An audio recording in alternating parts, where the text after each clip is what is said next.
Greetings, everyone. Pete Pardo here from Sea Tranquility. Welcome to another episode of What's Hot with Sea Tranquility. It's another Not Wednesday show, right? Where, like I said, we're going to try and do reviews a little more often than just Wednesdays, although Wednesdays will still be the main day for posting new reviews of new releases. So here, we've got a reason why I'm doing some extra ones is because we still have some stragglers from 2023, including this one, which is the first album in over a decade from this Australian band. It's their fifth album overall. It's Unitopia Seven Chambers. I want to thank the folks at proggrock.com who sent me this and a couple of other of their new releases. We'll be getting to them over the next couple of weeks.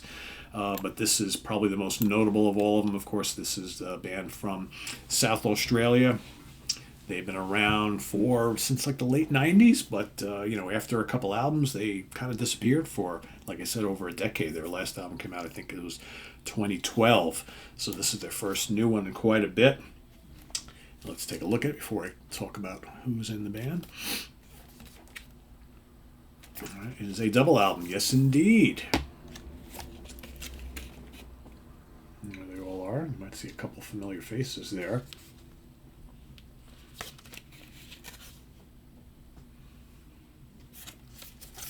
Nice artwork throughout. Let's get that booklet out of here, shall we? Full lyrics.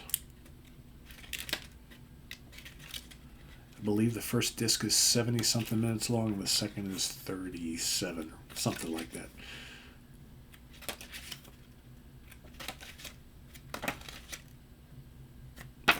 All right. The first disc, let's see, 14, 21, 33. No, more like 40 something. So, yeah, altogether you've got like over 80 minutes of music, but yeah, it's not quite as long as I thought it was. So, let's talk about the band, shall we? Mark Truack, lead and backing vocals. Sean Timms, keyboards, programming, rhythm, guitar, backing vocals. John Greenwood, lead and rhythm guitars, mandolin, keyboards, orchestral programming, backing vocals. Steve Unruh, violins, flutes, rhythm guitar, mandolin, backing vocals, and the rhythm section. You ready for this? Alfonso Johnson on bass, and Chester Thompson on drums. What? Yes, I remember hearing about this a couple of years ago, that they were joining up with the band to record the album, and I think they played some shows, if I'm not mistaken. So that's pretty cool, actually, to get these two kind of legendary fusion guys playing with an Australian prog rock band, right? Why not? Why not? So what do you get on this album? Well, if you're not familiar with the band Unitopia, I haven't listened to them. I think their first two are the ones that I've heard. This is their fifth studio album. I don't think I've listened to anything past that. So the discography, More Than a Dream in 2005, The Garden 2008, I have that one. Artificial in 2010, I don't think I've heard that. And Covered Mirror Volume 1, Smooth as Silk, 2012. So I don't believe I've heard anything past The Garden.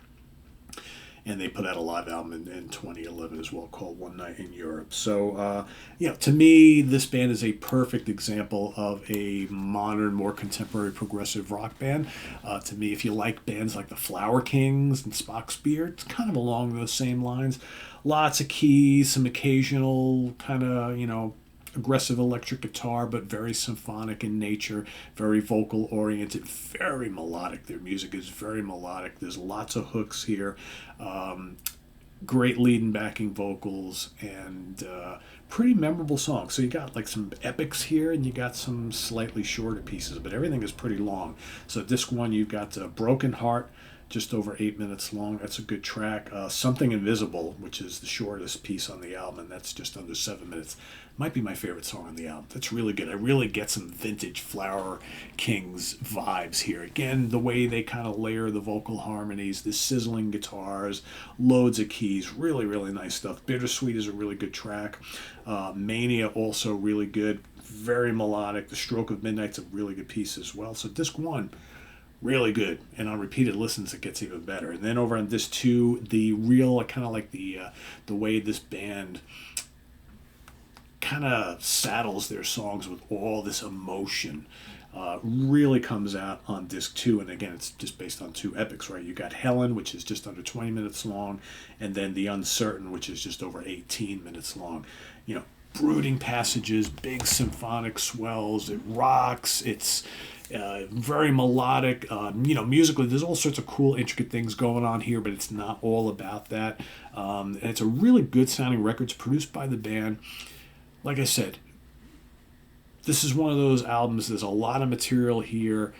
I've already given this like a handful of spins. So it's like, you know, the first time I listened to it, I was like, okay. I didn't feel it was grabbing me all that much. Second time, I was like, all right, now it's starting to sink in. Third, fourth, and fifth time, I'm like, all right, now I'm really starting to hear all these really catchy little melodies and hooks and things, and hearing all the tasty guitars, and just really starting to appreciate everything that went into this album. You know, it's a decade in the making, so, you know, I'm sure they took their time with this, and I believe they kind of got the lineup finalized around 2020 or 2021. So it's been a couple of years, and I think the hard work paid off. So yeah, this is really good, really enjoyable. I know a lot of people were raving about this late last year, and I just never got around to checking it out. And like they say, better late than never, right? 4 out of 5 star. Unitopia, 7 Chambers. Really good, melodic, modern, progressive rock. Big, long tracks, lots of instrumental flourishes, lots of great melodies. That's the important thing. That's the key here. So go check it out. If you've already heard it, let us know what you think about it in the comments below. If not, go check it out. Let us know what you think. And visit us on the web at www.seaoftranquility.org. We're on Facebook. We're on YouTube all together, all the damn time. Please subscribe if you haven't already, and click on that notification bell so you get alert of all of our content as it posts. And please do hit the like button before you leave. Also down below, we got the links to our Ko-Fi page for channel donations, our merch page, and our Cameo page. Thank you in advance for all your support there, and we'll see you soon with more stuff. I am Pete Pardo. Thanks for watching. Tune in. We got Martin Popoff at the Funhouse with me tomorrow. Ken Golden coming in for the Professor's Picks. We got ranking the albums of Nebula this weekend. We also have a cool interview with jazz fusion legend, the guitarist extraordinaire, Mr. Scott Henderson. That's also happening too. So lots going on the next couple days. Don't miss any of it. See you soon. Bye-bye.